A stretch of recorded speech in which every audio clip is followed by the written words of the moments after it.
welcome to winemastery.co.uk. My name is John Whiteford and this is John Murphy. And we're here to tell you about wine, hopefully help you find well, that was a bit high.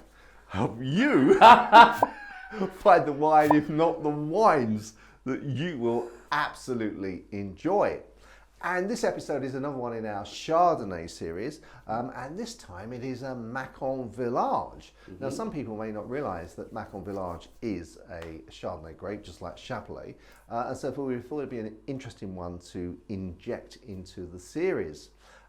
It's from Tesco's, and it is an incredible price of £6.50. I say incredible. I know he loves his prices. Go on. I say incredible because it's French wine. And obviously French wine tends to be a little bit more expensive. Macon-Village is a very well-known name, and so I was expecting, when I saw £6.50 for Macon-Village, I thought, ooh, I'll have some of that. So we'll see if it lives up to its name. Well, I can't blame you that, John. £6.50 for a Macon-Village is a fantastic price, absolutely fantastic. So be very keen to see what it tastes like. Okay. So, let's go. Right. Well, on the colour, that is quite light compared to some of the Chardonnays. It's not quite as buttery in colour. Yeah, not quite as straw. It's definitely only got the little green hints in there. But it's very light colour. Yeah. Okay, should we see what it gives us on the nose? I'm ready for that, John. Okay. It's quite light, isn't it? It's quite delicate. It's not giving much at all, then. No, I mean I've smelt weaker in terms of noses of wine, but it's very sort of to me it reminds me more. If someone was giving this to me, I'd go and blind tasting or blind smelling, perhaps I should say. I would have guessed that at being Sauvignon Blanc. Yeah, it's not an obvious Chardonnay at all. Like I said, I could get the Sauvignon in there as a. Yeah, if you've seen some of our other episodes where we've sort of smelt some Chardonnays, we've got Chardonnay, just immediately recognised it as such. But this, no, that doesn't do an immediate. Maybe that's the thing of Macon-Village, but. I mean, the stone fruit is in there. You can get it, but you really have to work for it. Yeah, sort of peachy. Yeah. Yeah. Right, well, I'm going to give it a go. So am I. I'm looking forward to giving it a go. Yeah.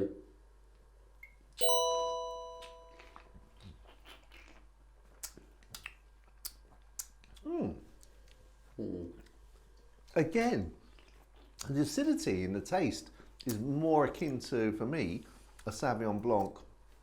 Less acidic, but more akin to Sauvignon Blanc than it is Chardonnay. Yeah, the Chardonnay is not really hitting me there. It's very very light.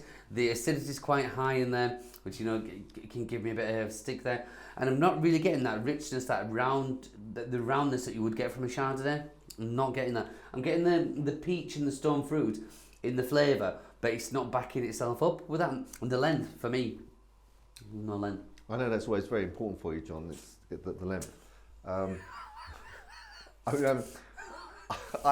was supposed to be professionals here.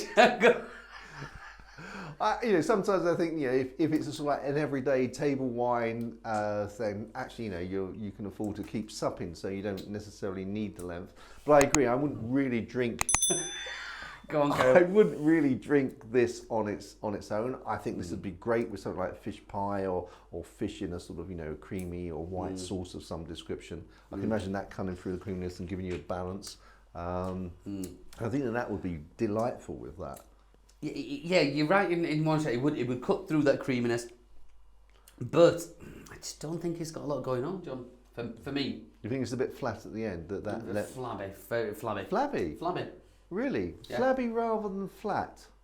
Is that I don't know. Is your flat my flabby or my flabby your flat? I don't want to answer on camera. Just for me, that lack of kind of after flavour, the length in there, it's just not doing it for me, John. No, I know. I think that's, and I think partly maybe because we sort of benchmark. Macon-Village has an internationally renowned standard, and so you expect it to be hitting certain sort of benchmark, and it's not actually doing that for me. I mean, I wonder if we were actually tasting this as just, I suppose if we were just tasting this as Chardonnay, we'd say we don't recognise it as a Chardonnay. But would we have the same expectation? You know, for a £6.50 bottle of wine. All right, coming in from that angle, and like I say, not coming out as a Chardonnay. Still, I think we've tasted a lot of wines much cheaper than that, which I think have been much better. Okay. So for me, I'm going to say no, and as such, we should move on to some scores. I wouldn't say that. So I would slightly disagree with you in the same ilk, but I would say we've tasted wines that are slightly more expensive that have been a magnitude better for the slight more money that you spent on them. I'll give you that, John. Yeah. Oh, good. You know, all right. So come on, what score-wise? Okay, score-wise. Okay, I've got my score. Do you want me to go first? As a Chardonnay, yeah. Okay. My score's set in. Set in stone. Yeah. Okay, mine is 69. 69. He's obviously proud. So I'm going to go quite a bit below that. Well, I'm going to go to 62. Wow, I think that might be the lowest score you've ever given.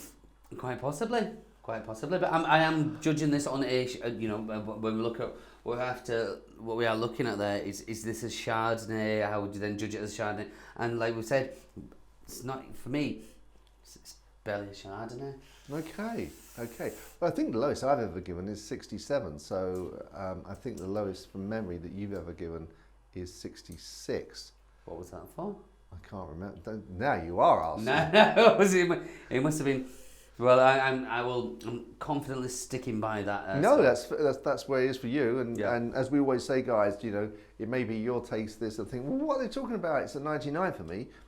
Quite possible because we always have different views, and it is down to the individual. But I think if you were having a fish dish and you wanted to impress some friends by having Macon-Villages on the table, give it a go. Give it a go. I think one of the telling things, John, is that we're coming to end this video and we've both got a lot left in the glass.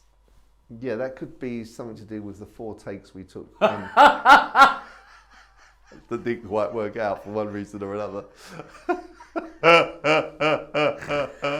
There is that as well. Okay, so conclusion. You're not going to have it in your wine cabinet? No, I wouldn't. No. You wouldn't? I wouldn't. No. That's because you would. No, I would not. I don't see any need to have that in my wine there are cabinet. some other wines that we've tasted that you far prefer. I would buy again. It is £6.50. It is a Macon-Village, so I would say, would you like a glass of Macon-Village? And people are far too polite to say I don't really like it. And when they see the site, when they see the label, so I might play that game. Okay, well, I wouldn't be that polite, and I'm saying no. No, as you say. This is you one say, we've for tried. 50p more, actually a lot of the Chardonnays we've tasted seem to be sort of price pointed at £7, don't they? Yeah. And for 50p more, there are, in our view, for our personal taste, wines out there that are probably more value for money. Far more. Okay. Good. Okay. Well, until the. He doesn't like this one. Do you get the idea?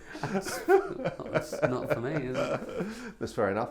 Okay, guys. Well, we will be continuing our series. There's still quite a lot of Chardonnays to go at, and we will be getting back to the reds for you guys that really enjoy the reds. We will be getting on to them as well. And so until the next time, we're really looking forward to seeing you there. Chin chin. Chin chin.